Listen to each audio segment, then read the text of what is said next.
Hello les amis, et ben je suis à la plage toujours à Koh Lanta et c'est toujours aussi bon d'être là, d'avoir les pieds dans l'eau. Ouais, j'ai fait ce matin, je me suis mis, vous voyez là, il y a sur les bouées là. Je me suis mis sur les bouées, enfin j'ai mis juste les pieds en fait sur le filet, donc ça fait un filet comme ça. Et je me suis allongé sur tout le corps, les bras un peu sur le côté, en planche quoi. Et j'ai médité. J'ai fait toutes mes pratiques matinales comme ça, dans l'eau. Comme un bébé en fait, dans son liquide amniotique. Et c'était extraordinaire. Extraordinaire. Vraiment un moment fabuleux. Je vous recommande vraiment, si vous avez l'occasion, il faut trouver de l'eau chaude. Hein. C'est un peu style Watsu, quoi. Méditer dans l'eau tropicale. C'est fabuleux. Alors j'avais envie de vous raconter une petite anecdote aujourd'hui autour du sport. J'espère que je ne serai pas trop long, parce que je suis bavard, hein, comme vous l'avez constaté. Et donc... cette anecdote, alors oui, pour ceux qui ne me connaissent pas, moi je suis très sportif, j'aime beaucoup les sports d'endurance, mais pas que. Sport de combat aussi, j'aime bien. Et j'ai une grande... moi j'aime être en pleine nature. Moi vraiment ce qui me booste, c'est d'être au milieu des éléments. Vous ne me verrez pas courir un marathon, bien que j'en ai fait 2. Mais c'était à mes débuts. Je suis plutôt quelqu'un qui aime le trail, la natation et le vélo, mais dans les beaux endroits, quoi. Désolé pour les Picards, mais faire du vélo en Picardie, ça m'intéresse moyen. Je préfère faire ça dans l'arrière-pays niçois ou sur la Côte d'Azur, par exemple, ou dans le Pays Basque. Bon bref, je digresse, ça risque pas d'être court. Et donc la petite anecdote, c'est... voilà, elle porte justement sur comment je me suis mis au sport. Je vais vous raconter ça, mais à travers une histoire. Moi j'habitais avant à la Croix-Valmer, à côté de Saint-Tropez. Et en plein été, j'ai décidé de rejoindre mon associé, qui habitait lui à l'époque. Mon associé, on s'est rencontrés en Panama, mais à cette époque-là, lui, il habitait vers Montpellier. Et j'ai décidé de le rejoindre, c'était au mois d'août, et j'avais pas de voiture. En fait, ma voiture n'était pas disponible. Et du coup, je lui ai dit, parce qu'on avait calé la date depuis longtemps, et il n'était pas forcément là pour longtemps. Donc je lui ai dit, bah écoute, je viens en vélo. Au début, il s'est dit, pourquoi il fait ça? Mais pour moi, c'était ok. Donc j'avais préparé j'avais préparé de quoi dormir l'après-midi pour faire la sieste, parce qu'en plein cagnard c'est vraiment dur de rouler longtemps, et en plus pour pousser l'exercice à fond, j'avais pas pris à manger et j'avais que 700 millilitres d'eau avec moi. Voilà, j'ai fait comme ça. Je suis parti très tôt, 5h du matin, j'ai bien roulé, c'est très chouette. Je suis tombé sur du raisin sauvage, sur des figuiers, de l'eau, ça allait, il y en avait. Soit dans les aires de camping, soit je trouvais sur des fontaines, mais voilà. Et puis j'ai fait la sieste, très chouette, vers Brignoles. Et puis après j'ai continué ma route. Et là, sur le chemin, il y avait beaucoup trop de camions, donc j'ai décidé de changer mon trajet. Et donc au lieu de faire 250 bornes comme j'avais prévu, je suis passé par les montagnes. Ça, en fait, au final, j'ai fait 295 bornes, je crois. Et puis ça montait plus. Mais par contre, c'était beaucoup plus détendu, beaucoup plus joli. Donc ça allait. Le truc, c'est que j'avais rien à manger et que dans les montagnes, on trouvait un peu moins à manger qu'au niveau de la mer. Et du coup, en plein après-midi, je crevais de chaud, j'en pouvais plus. Et je me suis dit, je vais pas y arriver, quoi. Je sentais mes cannes qui lâchaient et je me suis dit, bon, je vais devoir dormir, un truc comme ça, quoi. Et au final, qu'est-ce que j'ai fait? bah, j'étais en train de rouler et j'ai vu un panneau ici, fruits et légumes bio, Ah, j'étais super content. Et là, je suis arrivé, il y avait un stand. Et dans le stand, il y avait énormément, il y avait plein de melons, des super beaux melons. C'était pas des charentais, ça devait être des melons blancs ou des canaris, je sais plus. Et ils étaient bradés à 90 centimes parce que trop mûrs. Moi, je suis arrivé, j'ai vu ça, je suis arrivé avec mon vélo, j'ai posé le vélo, tout transpirant.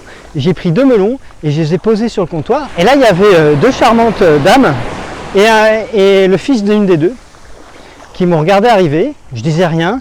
J'ai juste demandé s'ils avaient un couteau, une cuillère. Ils m'ont donné ça. J'ai coupé le melon et il sentait tellement bon en présence. Je l'ai mangé, quoi. J'ai pris mon temps.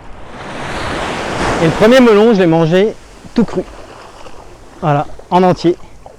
Ils m'ont regardé, ils n'avaient jamais vu visiblement quelqu'un manger un melon tout cru comme ça. Et ils m'ont demandé d'où je venais. Ils m'ont dit, ah, vous venez d'où? Alors j'aurais dit, la Croix-Valmer. À côté de Saint-Tropez. Et là, ils m'ont pas cru. J'aurais dit, si. Alors c'est sûr, j'avais l'air... Les gens ne se rendent pas compte. À l'intérieur, on est un peu fatigué, mais d'extérieur, on a l'air frais. Et voilà, elle me dit, et là, vous allez où? Là, je lui dis, je vais à Montpellier. Donc là, elle m'a encore moins cru. Elle croyait vraiment que je blaguais. Et je dis, non, je suis sérieux. Et on a bien rigolé. Et donc, elle me dit, ah ouais, mais vous êtes un sportif de haut niveau.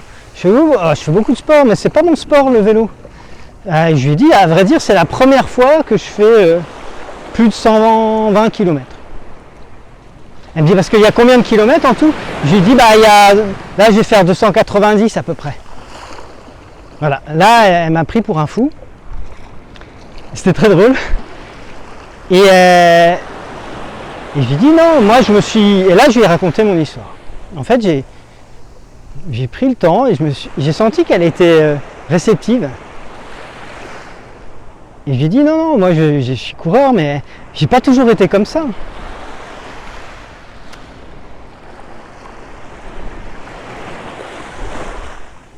Alors ça s'est pas passé comme ça exactement. Si je reviens bien sur le truc, elle m'a dit, oui, vous êtes un champion. Et je dis, non, mais moi je me suis mis au sport plus tard, aussi, sur le tas. Et là, elle me dit, ouais, mais bon, moi j'adorerais faire ce que vous faites, c'est superbe.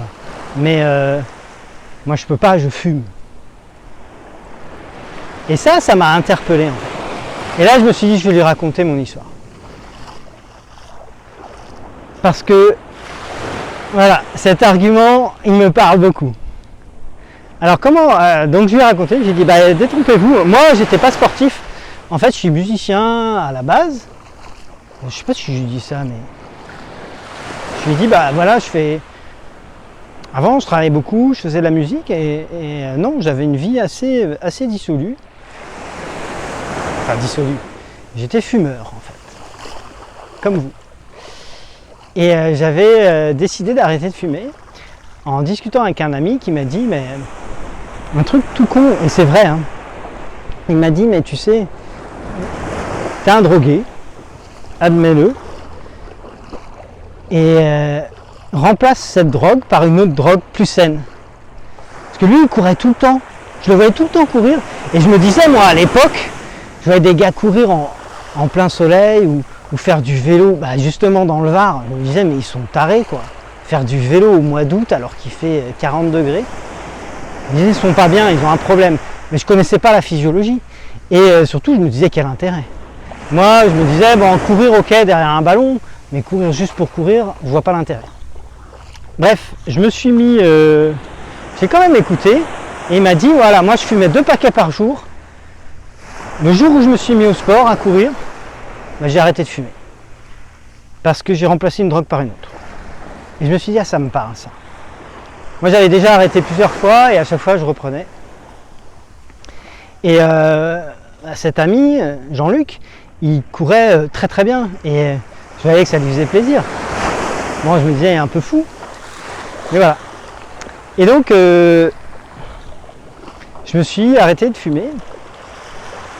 Et donc, ce que je racontais à cette dame, c'est que je dis, ah non, mais moi, quand je me suis arrêté de fumer, j'ai commencé à courir, j'y arrivais pas du tout. Et je me rappelle très bien, au début, quand j'ai décidé, je courais 5 minutes et après je marchais 5 minutes pour récupérer. Parce qu'au niveau du souffle, ça suivait pas quoi. Et je faisais ça 4 fois. Après je marchais 10 minutes et après je revenais en faisant la même chose.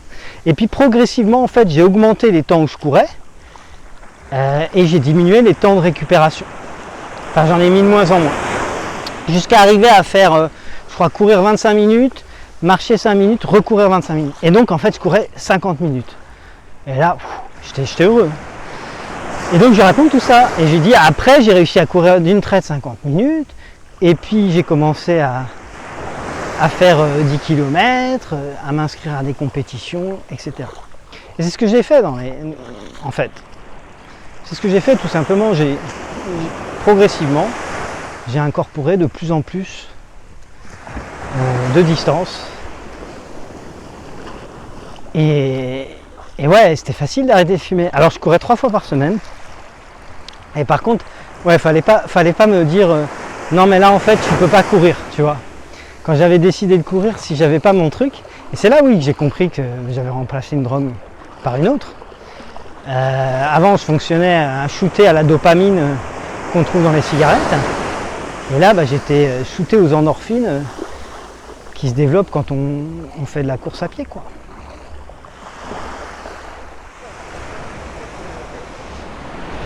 Donc je lui raconte ça et elle me dit waouh, mais ça veut dire que moi je peux faire la même chose. Et je lui dis tout à fait.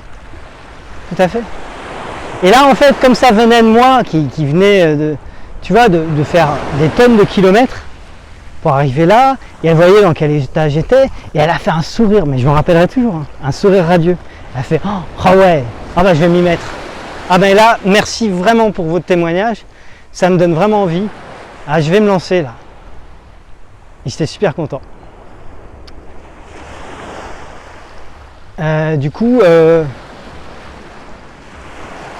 j'ai pacté mes affaires et puis je suis reparti.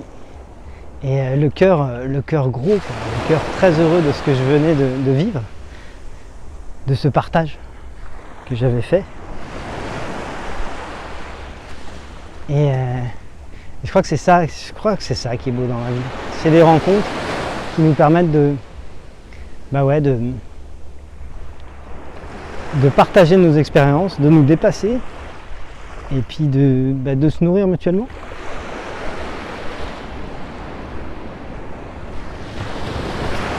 Voilà pour l'anecdote.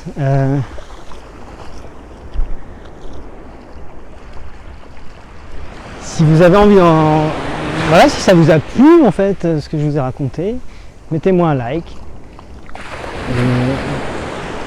Et si vous avez envie de soutenir ce que je fais, vous voulez en savoir plus sur le sport aussi de manière générale, j'ai plein de choses que j'aimerais vous partager.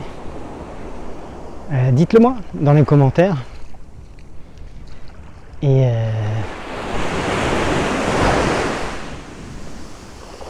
je vous fais, je vous dis à très bientôt sur une autre vidéo que j'espère plus courte. 13 minutes c'est déjà pas mal, hein. Ouais, je progresse. Bon allez, je vous embrasse les chouchous. À bientôt.